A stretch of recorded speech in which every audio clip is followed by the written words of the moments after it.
Assalamualaikum warahmatullahi wabarakatuh. Pada kesempatan ini saya akan mempresentasikan ringkasan kajian mengenai outdoor education di negara-negara Nordik serta perbandingannya dengan implementasi di Indonesia.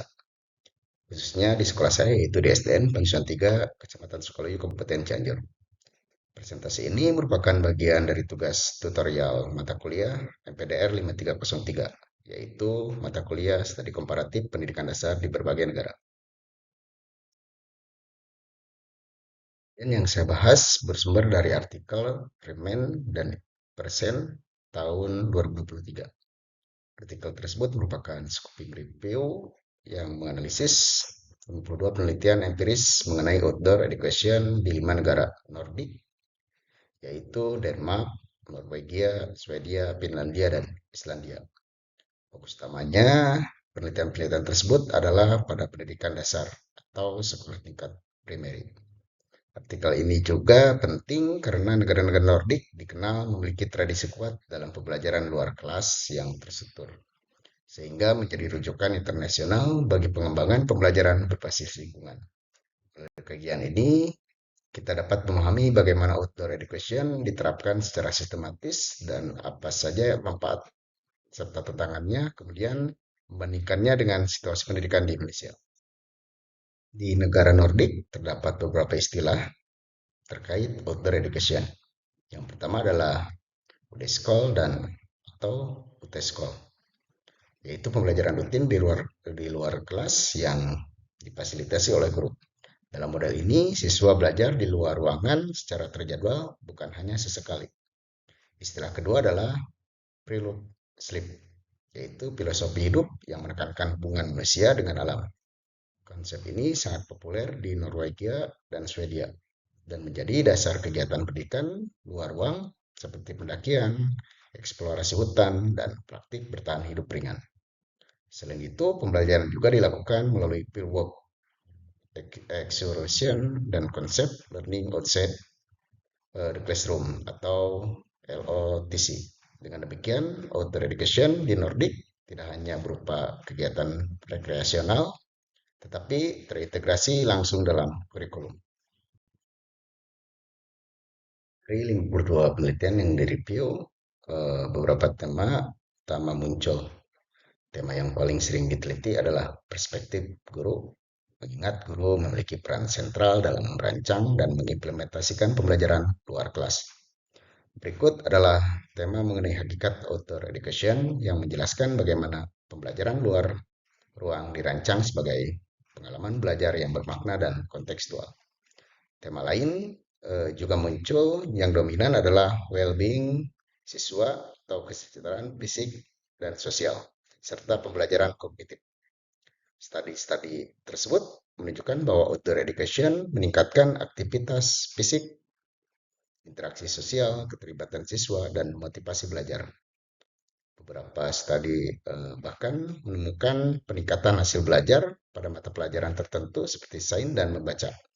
Walaupun begitu, hasil untuk matematika bervariasi, menunjukkan perlunya desain kegiatan yang tepat. Meskipun memberikan banyak manfaat, penerapan outdoor education juga memiliki tantangan. Guru di negara Nordik melaporkan adanya kekhawatiran terkait keselamatan siswa, terutama ketika kegiatan dilakukan di lingkungan yang lebih luas seperti hutan atau area berbukit. Selain itu, keterbatasan waktu juga menjadi hambatan yang cukup besar. Guru memerlukan waktu untuk merencanakan kegiatan, mengorganisasi siswa, transportasi, hingga kegiatan tidak lanjut setelah aktivitas luar kelas. Tantangan lainnya adalah akses lokasi karena tidak semua sekolah berada dekat dengan area alam yang ideal. Guru juga membutuhkan keterampilan pedagogis dalam merancang tugas yang terintegrasi antara kegiatan di luar ruang dan pembelajaran di dalam kelas. Dukungan sekolah juga dan administrasi juga sangat menentukan keberhasilan program ini. Jika dibandingkan, outdoor education di Indonesia sebenarnya sudah ada, tetapi implementasinya tidak terstruktur seperti negara Nordik. Pembelajaran luar kelas biasanya bersifat insidental Misalnya saat ada kegiatan tertentu seperti observasi lingkungan, kunjungan belajar, proyek luar ruang, atau studi lapangan. Indonesia memiliki program seperti Adiwiyata, pendidikan lingkungan hidup, serta kegiatan pramuka yang sangat kuat unsur pembelajaran alamnya. Kegiatan seperti kerja bakti, piket kebersihan, hingga eksplorasi lingkungan pada mata pelajaran IPAS juga merupakan bentuk outdoor learning. Namun, berbeda dengan Nordik, kegiatan ini belum dijadwalkan secara rutin mingguan dan belum menjadi budaya sekolah yang formal.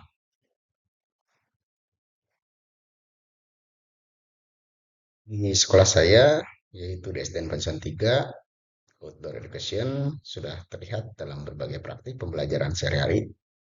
Guru-guru memanfaatkan halaman sekolah, kebun kecil, area terbuka, hingga lingkungan sekitar desa untuk kegiatan pembelajaran. Dalam pembelajaran matematika, siswa sering diajak mengukur benda di luar ruangan atau menggunakan bahan alami seperti daun dan batu untuk memahami konsep pecahan. Untuk mata pelajaran IPAS, siswa diajak mengamati tanaman, mempelajari siklus hidup makhluk hidup, serta mengenali perubahan cuaca. Kegiatan seperti pramuka, jumat bersih, kerja bakti, dan outing class perkuat pembelajaran luar kelas. Aktivitas ini membangun kemandirian, kerjasama, serta kecintaan siswa terhadap lingkungan sekitar. Walaupun belum terjadwal secara rutin seperti model Deskol di Nordik, sekolah telah melaksanakan prinsip-prinsip outdoor education secara efektif dan kontekstual sesuai kondisi sekolah dan desa. Sebagai kesimpulan, dapat kita lihat bahwa outdoor education sebagaimana diterapkan di negara Nordik merupakan praktik pembelajaran yang sangat matang, terstruktur, dan menjadi bagian penting dari kurikulum sekolah. Indonesia juga memiliki berbagai bentuk pembelajaran luar kelas yang sejalan dengan konsep utama outdoor education. Meskipun pelaksanaannya lebih fleksibel dan tidak sesering di negara Nordik. Di sekolah saya sendiri, pembelajaran luar kelas sudah sering diterapkan melalui berbagai aktivitas kontekstual yang memanfaatkan lingkungan sekitar. Meskipun belum rutin mingguan, praktik-praktik tersebut telah memberikan banyak manfaat bagi siswa, baik dari sisi motivasi, pemahaman, maupun kesejahteraan sosial. Ke depan, sekolah-sekolah di Indonesia berpeluang besar mengembangkan outdoor education secara lebih sistematis, terencana, dan terintegrasi dalam kurikulum agar manfaat yang diperoleh siswa semakin optimal. Demikian presentasi yang dapat saya sampaikan. Terima kasih atas perhatian Bapak Ibu, teman-teman semua. Akhirul kalam, wassalamualaikum warahmatullahi wabarakatuh.